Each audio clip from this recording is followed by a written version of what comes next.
तो वहीं आज मिशन दक्षिण पर हैं गृह मंत्री अमित शाह। असम में चुनाव के लिए कांग्रेस ने कौन सा मास्टर कार्ड खेला है और क्या तमिलनाडु में कांग्रेस और डीएमके के बीच सीट को लेकर सहमति बन गई है? चुनाव और उनसे जुड़ी सियासत की दूसरी खबरों के लिए देखिए टॉप 9 21 का राज्याभिषेक। केंद्रीय गृह मंत्री अमित शाह आज तमिलनाडु और केरल के दौरे पर हैं। सबसे पहले अमित शाह तमिलनाडु के कन्याकुमारी में बीजेपी के डोर टू डोर कैंपेन विजय संकल्प महासंपर्क का आगाज करेंगे। 11:15 बजे हिंदू कॉलेज से कामराज स्टेचू पर रोड शो करेंगे। इसके बाद वो 12:30 बजे कन्याकुमारी में कार्यकर्ताओं को संबोधित करेंगे।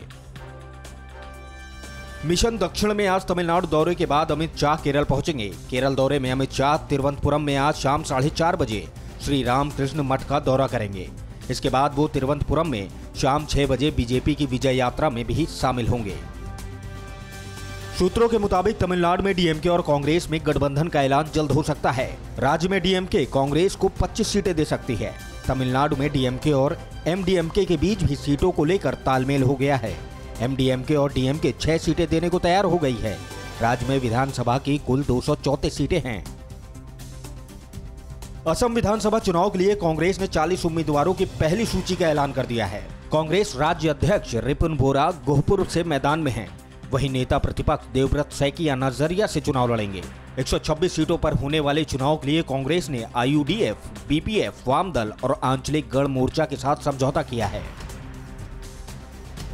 असम चुनाव में जीत के लिए कांग्रेस ने महिला कार्ड चला है। असम में महिलाओं को सरकारी नौकरी में 50% आरक्षण का वादा किया गया है। असम कांग्रेस ने प्रियंका गांधी से दोबारा सूबे के दौरे पर आने की अपील की है। कांग्रेस ने वोटरों को लुभाने के लिए ये भी कहा है कि अगर कांग्रेस सत्ता में आती है तो रोजगार के लिए एक अलग मंत्रालय का भी गठन किया जाएगा।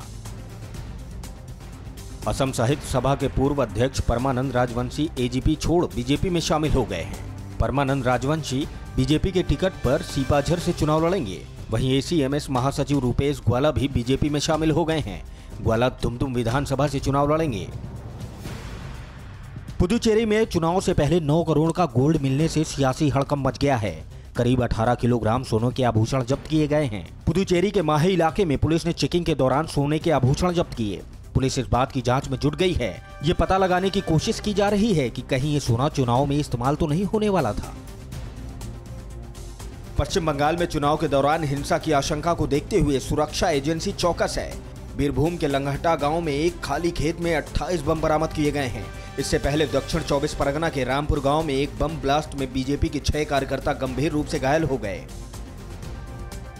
उत्तराखंड में राजनीतिक हलचल तेज हो गई है। बीजेपी ने छत्तीसगढ़ के पूर्व मुख्यमंत्री रमन सिंह और बीजेपी महासचिव दुष्यंत गौतम को राज्य में पर्यवेक्षक बनाकर भेजा है। दोनों पर्यवेक्षकों ने 4 बीजेपी सांसदों से चर्चा भी की है। अगले साल उत्तराखंड में विधानसभा चुनाव होने वाले हैं। समय से पहले अनिश्चित काल के लिए उत्तराखंड विधानसभा सत्र स्थगित कर दिया गया है।